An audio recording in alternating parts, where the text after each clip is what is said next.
أنت الآن في عالمي.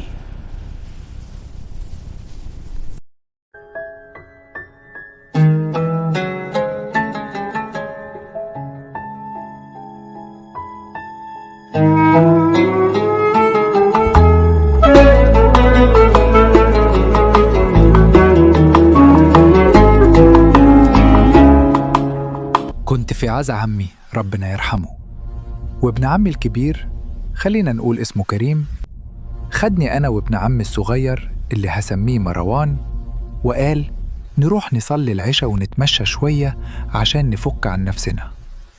صلينا ولفينا شوية في البلد وبعدين قررنا نرجع البيت. بس قبل ما أكمل لازم أقولك إن بيتنا مش جوه البلد نفسها، لأ، ده في نص الأراضي الزراعية. على يمينك ترعة طويلة وعلى شمالك قنوات صغيرة وغيطان ملهاش آخر. الطريق ده بنمشيه في 15 دقيقة، وفي حوضة يمين صغيرة هي اللي بتدخلنا على البيت. والدنيا كانت ليل حالك، مفيش نور غير نور الكشافات، وطبعا عشان إحنا دولة متقدمة جدا نصهم بايظ والتاني بينور ويطفي. واحد منهم كان بيرعش كده بنور أصفر يزود الإحساس إنك ماشي في فيلم رعب. وإحنا ماشيين ولسه فاضل على الحوض حوالي 5 دقايق، فجأة مروان وقف مكانه، اتجمد حرفياً، بص لقدامه كده وقال لكريم حاجة أنا ما سمعتهاش عشان كنت سرحان. الاتنين فجأة وسعوا خطوتهم وبعدها جريوا مرة واحدة من غير ما يبصوا وراهم. أنا ساعتها ما كنتش فاهم فيه إيه، بس الغريب إني ما جريتش معاهم. مش عارف جبت الجرأة دي منين. فضلت ماشي بسرعة نسبياً بس من غير ما أعديهم. كانوا قدامي بحوالي 10 متر، وفجأة سمعت صوت تبطيش في الترعة، وبعدها صوت جاي من الضلمة، إسلام. قلبي وقع في رجلي. من غير تفكير قلت بسم الله الرحمن الرحيم، ومرة واحدة لقيت نفسي بعديهم الاتنين وبجري بأقصى سرعة عندي. وصلت البيت قبلهم وفضلت بلهث قدام الباب. لما دخلوا مسكت كريم وقلت له إيه اللي مروان قالهولك خلاك تجري كده؟ بصلي وقال إنه شاف الدساس. ما سألتش يعني إيه، ما اعترضتش. حسيت ببرودة بتمشي ببطء في ظهري، زي صباع بيرسم خط مستقيم على العمود الفقري. إحساس مش بيجي من خوف عادي، لكن من معرفة قديمة كنت فاكرها كلام عواجيز. إحنا سمعنا تبطيش في الترعة وبعدها اتنادى اسمي، والصوت ما كانش قريب ولا بعيد، كان في المسافة اللي تخليك متأكد إنه قصدك. الليلة دي ما نمتش، فضلت أحدق في السقف معظم الليل. المروحة بتلف، صوتها منتظم، كل ما تبعد عني الصوت يهدى. وفي اللحظة اللي يهدى فيها كنت بحس إن في حاجة تانية بتظهر مكانه، ريح يمكن، صوت غيط بيتحرك ممكن، بس كان دايما في طبقة تانية تحت الصوت، حاجة خفيفة كأنها حركة في الأرض. أقنع نفسي إن ده تعب، إن دي أوهام بعد يوم طويل في العزا. أقتنع دقيقتين وبعدين أرجع أسمعها تاني. الصبح لقيت كريم واقف في المطبخ ماسك الكوباية بإيده وباصص فيها ومركز بطريقة غريبة. ناديته مردش، ناديته تاني فانتبه. قلت له بهدوء هو إيه الدساس؟ سكت شوية قبل ما يرد. قال مروان شاف حاجة واقفة عند حافة الترعة، طويلة بس مش طول بني آدم، أطول، رفيعة زيادة عن اللزوم، واقفة بس من غير حركة.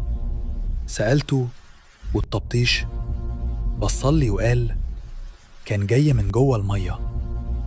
بلعت ريقي، يعني الحاجة دي ما كانتش بتتحرك؟ هز راسه، لأ، ما اتحركتش خالص حتى لما نادتك. الجملة دي فضلت معلقة في دماغي، حتى لما نادتك. قعدت مع مروان لوحدنا، هو مش من النوع اللي بيحب يعمل فيها بطل ولا بيحب يلفت النظر. لما قال إنه شاف حاجة، أنا عارف إنه شاف. قالوا هو عينه مش عليا. أنا ما كنتش عايز أبص أصلاً. الطريق كان وعر، بس رفعت عيني بالغلط. سكت، وكنت واقف مش فاهم شكله، بس حسيت إنه شايفني من غير عيون، من غير ملامح، بس شايفني. قلت وبعدين؟ قال. همست لكريم وجرينا. قرب شوية وكمل بصوت أوطى. بس يا إسلام، هو ما اتحركش. يعني لو حد شايفك ليه يفضل واقف مكانه؟ ما كانش عندي رد. بعد العصر وأنا قاعد في الحوش، عمي قاعد جنبي. من غير مقدمات قال: سمعت إنكم قابلتوه. الكلمة خرجت منه عادية جدا.